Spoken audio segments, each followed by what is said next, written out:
always thought the training college had gone to pieces since they put old Slobgob at the head of it. And now I am sure, has no one ever told you about the law of undulation? Humans are amphibians, half spirit, half animal. The enemy's determination to produce such revolting hybrid was one of the things that determined our father to withdraw his support from him.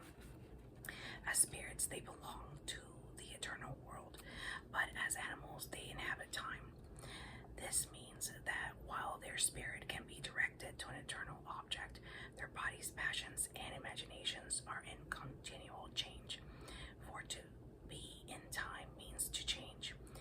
Their nearest approach to consistency, therefore, is undulation, the repeated return to a level from which they repeatedly fall back, a series of troughs and peaks. If you had watched your patient carefully, you would have seen this undulation in every department of his life. His interest in his work, his affection for his friends, his physical appetite, all go up and down as long as he lives on earth. Periods of emotional and bodily richness and liveliness would alternate the periods of numbness and poverty. The dryness and dullness through which your patient is now going are not, as you fondly suppose, your workmanship. They are merely a natural phenomenon which will do us no good unless you make it a good use of it.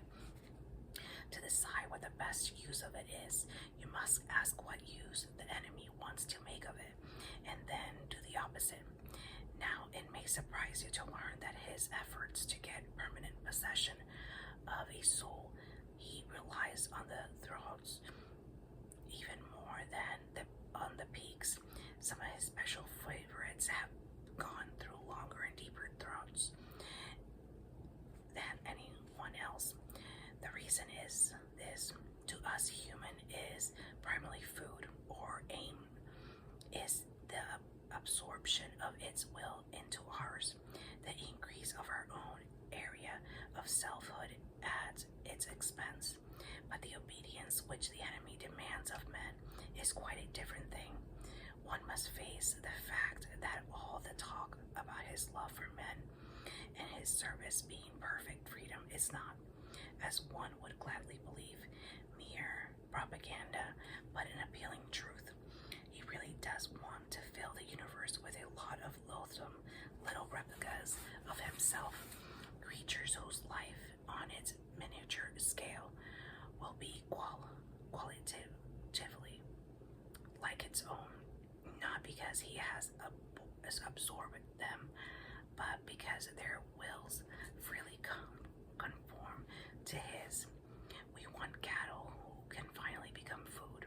He wants servants who can finally become sons.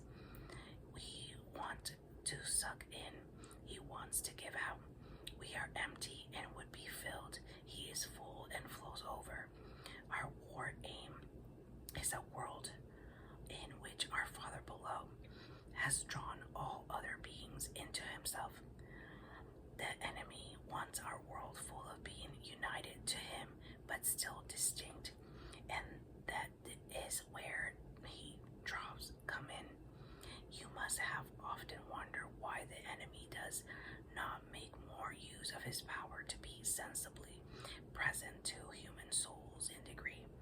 He chooses at any moment, but you now see that the irresistible and the indisputable are the two weapons which the very nature of his scheme forbids him to use, merely to override a human will, as his felt presence in any but faintest and most mitigated degree would certainly do, would be for him useless. He cannot ravish, he can only woo, for his ignoble idea is to eat the cake and have it. The creatures are to be once with him, but yet themselves merely to cancel them or assimilate them will not serve. He is prepared to do a little overriding. At the beginning, he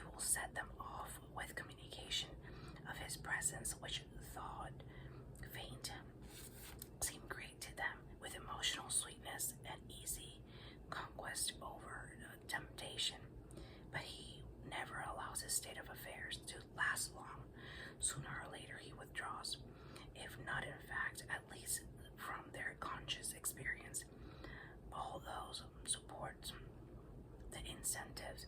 He leaves the creatures to stand up on its own legs to carry out from the will alone duties which have lost all relish. It is during such trough periods, much more than during the peak periods, that it is growing into the sort of creature he wants it to be. Hence, the prayers offered in the state of dryness are those which please him best. We can drag out patience along the continental temptation, because we design them only for the table, and the more their will is interfered with, the better. He cannot tempt to virtue as we do to vice. He wants them to learn to walk, and must therefore take away his hand. And if only the will to walk is really there, he is pleased even with their stumbles. Do not be deceived, Wormwood. Over cause is never more in danger than the human no longer desiring, but still intending to do our enemy's will. Looks round upon the universe, from which every trace of him seems to have vanished, and asks why he has been forsaken, and still obeys. But of course, the drops afford opportunities to our side also. Next week I will give you some hints on how to exploit them. Your affectionate uncle, Screwtape. Okay, letter 9. My dear Wormwood, I hope my last letter has convinced you that the trough of dullness and dryness through which your patient is going at present will not of itself give you his soul, but needs to be properly exploited. What forms an exploitation should take, I will now consider. In the first place, I have always found that the trough periods of a human indolation provide excellent opportunities for all sensual temptations, particularly those of sex. This may surprise you because, of course, there is more physical energy and therefore more potential appetite at the peak periods. But you must remember that the powers of resistance are then also at their highest. The health and spirits which you want to use in producing lust can also, alas, be very easily used for work or play, or thought, or innocuous merriment. The attack has a much better chance of success when the man's whole inner world of drab and cold and empty, and it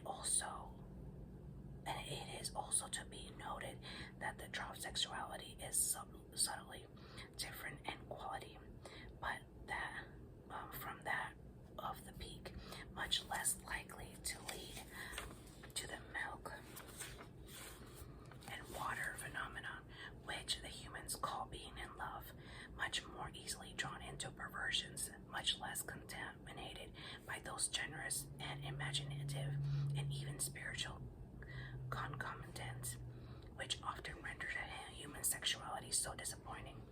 It is the same with other desires of the flesh. You are much more likely to make your man a sound drunkard by pressing drink on him and an anodyne when he is dull and weary than by encouraging him to use it as a means of merriment among his friends when he is happy and expansive. Never forget that when we are dealing with any pleasure, it is healthy and normal and satisfying form. We are, in a sense, on the enemy's ground. I know we have won many of soul through pleasure. All the same, it is his invention, not ours. He made the pleasures. All our research so far has not enabled us to produce one. All we can do, it is to encourage the humans to take the pleasure which our enemy has produced at times, or in ways or in degrees which he has forbidden. Hence, we always try to work away from the natural conditions of any pleasure to make to take to that in which it is least natural, least redolent, of its maker, and least pleasurable, an ever-increasing craving for an ever-diminishing pleasure is the formula. It is more certain, and it's better style, to get the man's soul and give him nothing in return.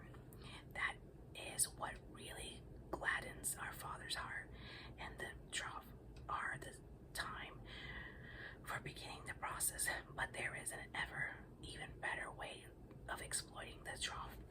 I mean, through the patient's own thoughts about it. As always, the first step is to keep knowledge out of his mind. Do not let him suspect the law of undulation.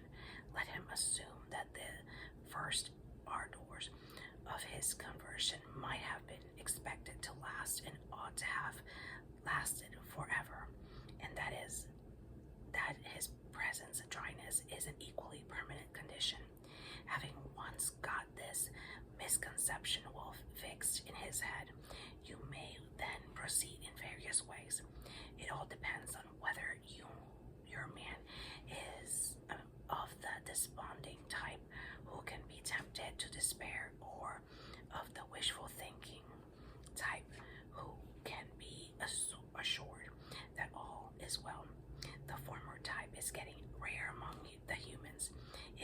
If your patient should happen to belong to it, everything is easy. You have only God to keep him out of the way of experienced Christians. An easy task nowadays, to direct his attention to the appropriate passages in Scripture, and then to set him into the work of the desperate design of recovering his old feelings by sheer willpower. And the game is ours. If he is of the more hopeful type, your job is to make him acquiesce in the present low temperature of his spirit, and gradually become content with it, and persuading himself that is not so low after all. In a week or two, you will be making him doubt whether the first days of his Christianity were not perhaps a little excessive. Talk to him about moderation in all things. If you can once get him in that point of thinking that religion is all very well, but to a point you can feel quite happy about his soul. A moderate religion is a good for us as no religion at all, and more amusing. Another possibility is that the direct attack on his faith, when you have caused him to assume that the trough is permanent, can you not persuade him that his religious faith is just going to die away, like all his previous phases? Of course, there is no conceivable way of getting by reason from the proposition, I'm losing interest in this, to the proposition, this is false. But as I said before, it is jargon, not reason. You must rely on the mere word face will very likely do the trick. I assume that the creature has been through several of them before. They all have, and that he always feels superior and patronizing to the ones he has emerged from, not because he has really criticized them, but simply because they are in the past. You keep him well fed on hazy days of progress and development and historical point of view. I trust and give him lots of modern biographies to read. The people in them are always emerging from faces, aren't they? You see the idea. Keep his mind off the plain antithesis between true and false. Nice shadowy expressions. It was a phase. I've been through all that, and don't forget the blessed word, adolescence. Your affectionate uncle, Screwtape. Now, letter 10.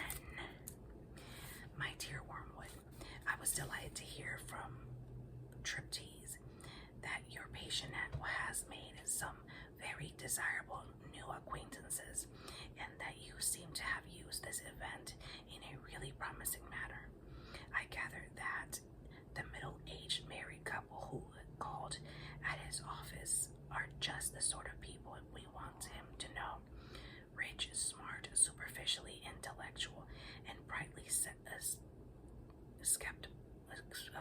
skeptical about everything in the world.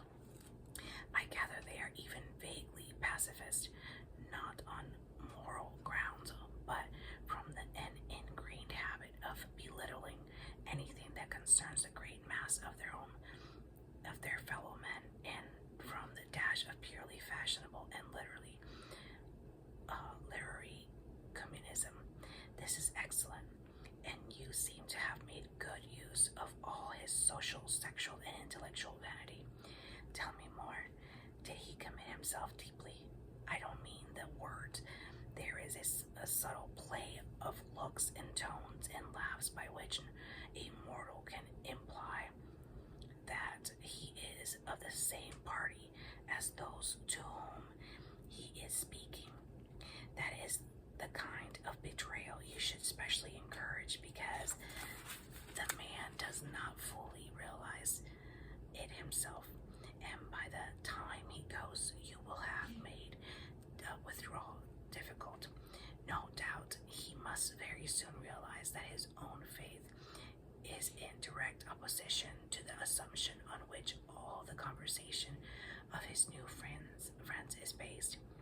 I don't think that matters much, provided that you can persuade him to postpone any open acknowledgement of that fact, and this, with the aid of shame, pride, modesty, and vanity, will be easy to do. As long as the postponement lasts, he will be in false position. He will be silent when he ought to speak, and laugh when he ought to be silent. He will assume at first only by his manner, but presently by his words, all sorts of cynical and skeptical attitudes which are not really his. But if you plague him, well, they may become his. All mortals tend to turn into the thing they are pretending to be. This is elementary. The real question is how to prepare for the enemy's counterattack. The first thing is to delay as long as possible the moment at which he realizes this new pleasure as a temptation, since the enemy's servants have been preaching about the world as one of the great standard temptations for 2,000 years. This might seem difficult to do, but fortunately they have said very little about it for the last few decades in modern Christian writing, though I see much, indeed more than I like, about Mammon. I see few of the old warnings about worldly vanities, the choices of friends, the value of time, all that your patient would probably classify as Puritanism. And may I remark in passing that the value we have given to the word is one of the really solid triumphs of the last 100 years. By it we rescue manually thousands of humans from temperance, chastity, and sobriety of life. Sooner or later, however, the real nature of his new friends must become clear to him, and then your tactics must depend on the patient's intelligence. If he is a big enough fool, you can get him to realize the character of the friends only while they are absent. Their presence can be made to sweep away all criticism. If this succeeds, he can be induced to live, as I have known many humans live for quite long periods, to parallel lives. He will not only appear to be, but actually be a different man in each of the circles he frequents. Failing this, there is a subtle and more entertaining method.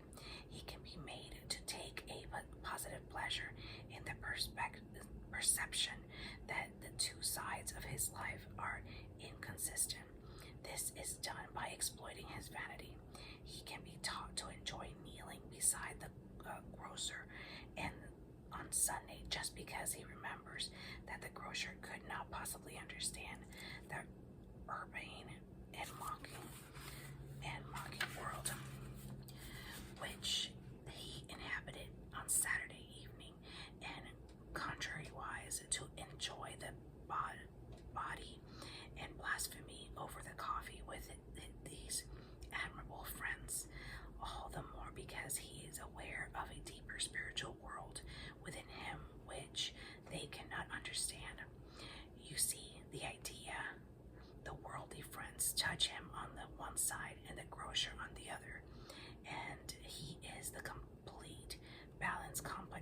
roses round them all, thus while being permanently treacherous to the least two sets of people, he will feel instead of shame a continual undercurrent of self-satisfaction. Finally, if all else fails, you can persuade him in defiance of conscience to continue the new acquaintance on the ground that he is in some unspecified way doing these people good by the mere fact of drinking their cocktails and laughing at their jokes, and that to cease to do so would be priggish, intolerant, and of course puritanical. Meanwhile, you will of course take the obvious precaution of seeing that this new development induces him to spend more than he can afford, and to neglect his work and his mother. Her jealousy and alarm and his increasing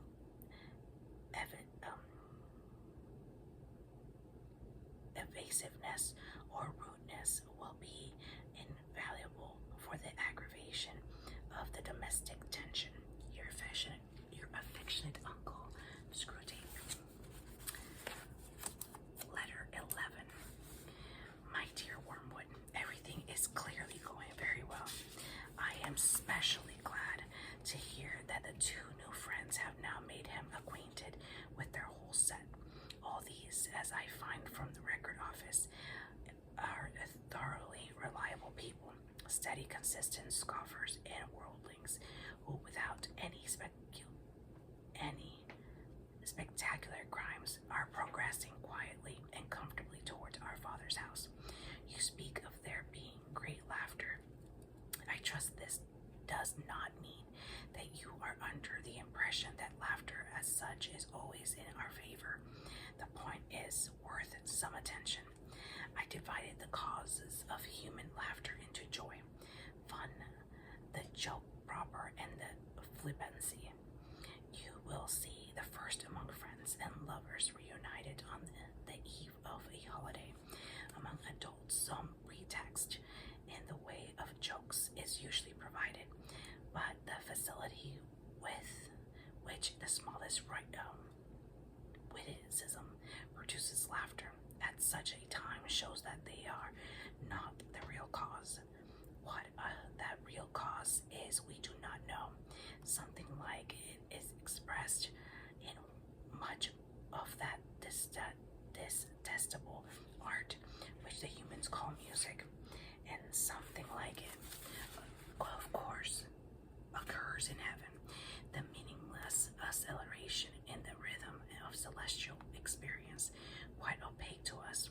Laughter of this kind does us no good and should always be discouraged. Besides, the phenomenon is of itself disgusting and a direct insult to the realism, dignity, and austerity of hell. Fun is closely related to joy, a sort of emotional froth arising from the play instinct. It is very little use to us. It can sometimes be used, of course, to divert humans from something else which the enemy would like them to be feeling or doing, but in itself it is wholly undesirable tendencies. It promotes charity, courage, contentment, and many other evils. The joke proper, which turns on sudden perception of incongruity, is a much more promising field. I am not thinking primarily of indecent or bawdy humor, which, though much relied upon by second-rate tempters, it is often disappointing in its results. The truth is that humans are pretty clearly divided on their manner into two classes. There are some to whom no passion is as serious as lust, and for whom an indecent story ceases to produce lasciviousness precisely in so far as it becomes funny. There are other in laughter and lust are excited at the same moment and by the same thing. The first sort of joke about sex because it gives rise to many incongruities. The second cultivate inquiries because they afford a pretext for talking about sex. If your man is of the first type, body humor will not help you. I shall never forget the hours which I wasted, hours to me of unbearable tedium, with one of my early patients in bars and smoking rooms before I learned this rule. Find out which group the patient belongs to and see that he does not find out. The real use of jokes or humor is quite a different direction, and it is especially promising among the English who take their sense of humor so seriously that a deficiency in the sense is almost the only deficiency at which they feel shame. Humor is for them the all-consoling and, mark this, all the excusing grace of life. Hence, it is invaluable as a means of destroying shame. If a man simply lets others pay for him, he is mean. If he boasts of it in a jocular manner, and twits his fellows with having been scored off, he's no longer mean, but a comical fellow. Mere cowardice is shameful. Cowardice boasted of with humorous exaggerations and grotesque gestures can be passed off as funny. Cruelty is shameful unless the cruel man can represent it as a practical joke. 1,000 body or even blasphemous jokes do not help towards a man's damnation so much as his discovery that almost anything he wants to do can be done, not only without the disapproval, but with the admiration of his fellows, if only it can be get itself treated as a joke. And this temptation can be almost entirely hidden from the patient by the English seriousness about humor. Any suggestion that there might be too much of it can be represented to him as a puritanical or as betraying a lack of humor. But flippancy is the best of all. If in any of the first place it is very economical, only a clever human can make a real joke about virtue or indeed about anything else. Any of them can be trained to talk as if virtue were funny. Among flippant people, the joke is always assumed to have been made. No one